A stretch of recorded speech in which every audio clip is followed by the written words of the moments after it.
Hey, there's a quick little video, kind of response video. Good friend of mine, Nathan, known to you guys as Blu-ray Anonymous, spoke about AMC's announcement that actually was made about a few days back, and it's about Preacher. If you're a fan of the Vertigo comics, and especially the early Vertigo comics, really, really good ones, then you're going to know that Preacher was recently bought to be made into a television series. Another recent Vertigo comic called iZombie was also bought and is being made into a television series. But today we're going to talk about Preacher. And Preacher was a really kind of trippy series. It was a quest for God in a very literal sense. And a lot of tongue-in-cheek, a lot of gallows humor, a lot of over-the-top stuff. Really well done. Garth Ennis is a writer that... He's a genius. Yeah, exactly. As my better half say, is a genius. And his work is incredible on so many different levels. It's never just a plain story with him. There's so many layers to it.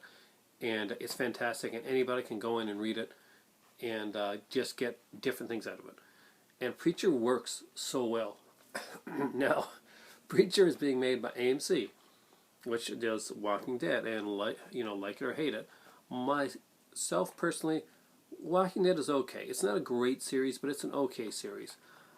It's not so much The Walking Dead as it is The Arguing Humans.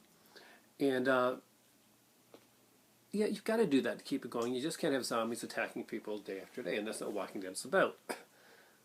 Again, back to Preacher. Preacher is being done by Seth Rogen.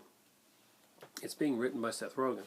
And also apparently one of the writers of Breaking Bad. And I really like Breaking Bad, and I don't see how Seth Rogen and Breaking Bad writer are going to kind of mesh on this one. Seth Rogen also, as many of you are aware, was a fan of another comic that he wanted to put to the big screen and do it right. And that comic was The Green Hornet.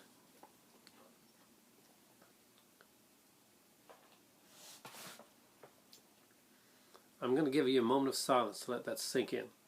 Seth Rogen did The Green Hornet.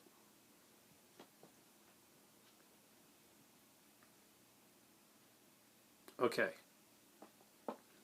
He's doing Preacher, a Vertigo comic. And if you don't know what Vertigo comics are, then, honey, how would you describe Vertigo? Mm-hmm. How would you describe Vertigo comics? Well, they're not mainstream. Not mainstream. Especially early Vertigo. Especially the early Vertigo. They focus a lot on plot. Focus a lot on plot. I don't know, I think they saved, in my opinion, they saved the comic book industry. In our opinion, they saved the comic book industry. Just in case you can't hear off screen there. In my opinion, In the early 2000s. They definitely 90s, yeah, they did. they definitely helped bring the comic industry back from what had been And put independent comics in the forefront, because that's where you had people like Ennis and others. Sure. At a time when comics had just gone through this big, huge, horrible period where everything was glittery covers and stock cardboard and #1 issues and 14 to 24 part crossovers that didn't make any sense at all. Look at Maximum Carnage, you know exactly what I mean. The Vertigo comics brought Sandman. serious comics to the forefront. Sandman is a perfect example, which is being made into a movie by Joseph Gordon-Levitt. And he's a huge fan. I like Joseph Gordon-Levitt, so I'm hoping that's going to turn out well.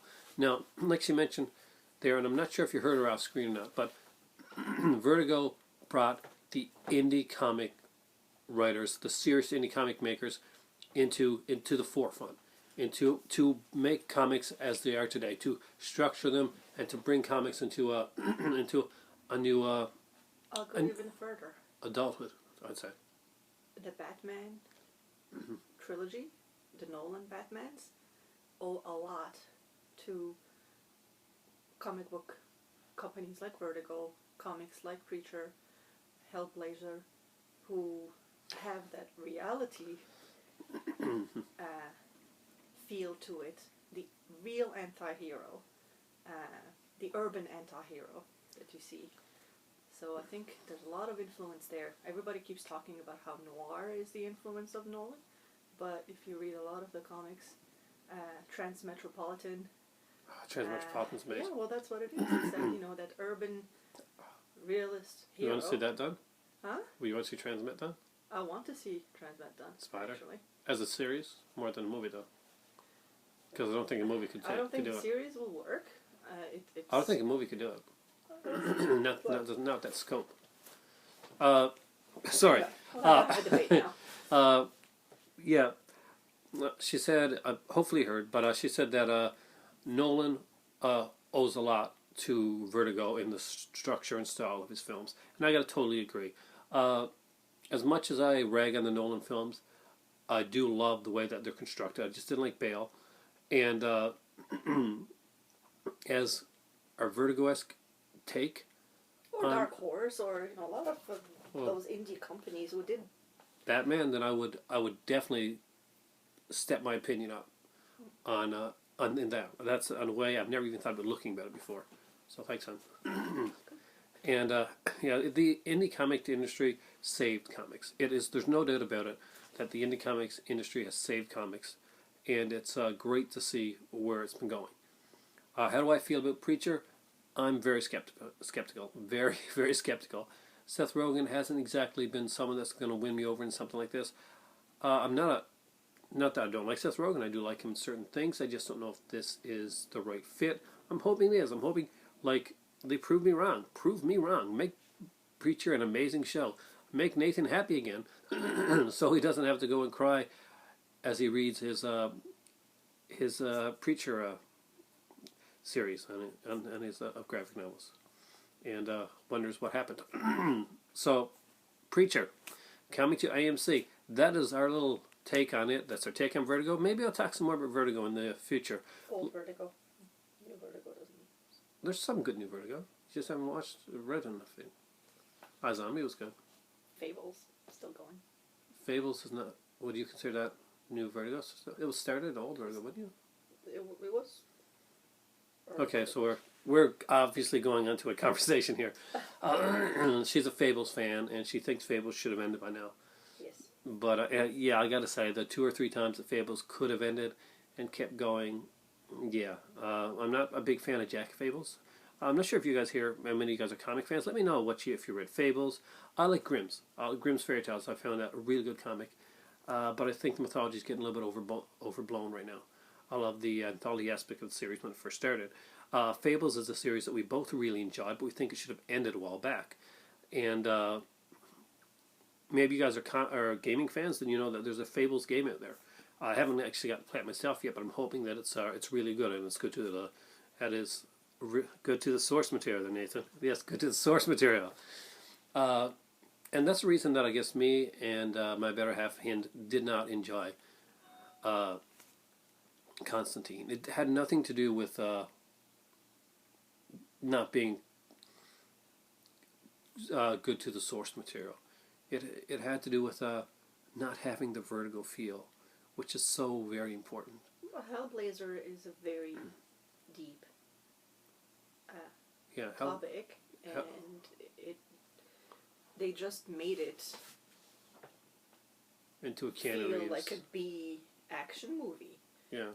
And totally missed out on. I would go great farther story. and say a Z action movie. Well, yeah. Well, we got another chance to see Hellblazer being done right. It is going to be made into a TV series, so let's hope that they do a better job this time around and they actually read the comic, and don't watch the film. Thanks for watching, and for me right now, it's time to have a kind of a geeky conversation with my better half, and it's time for tea.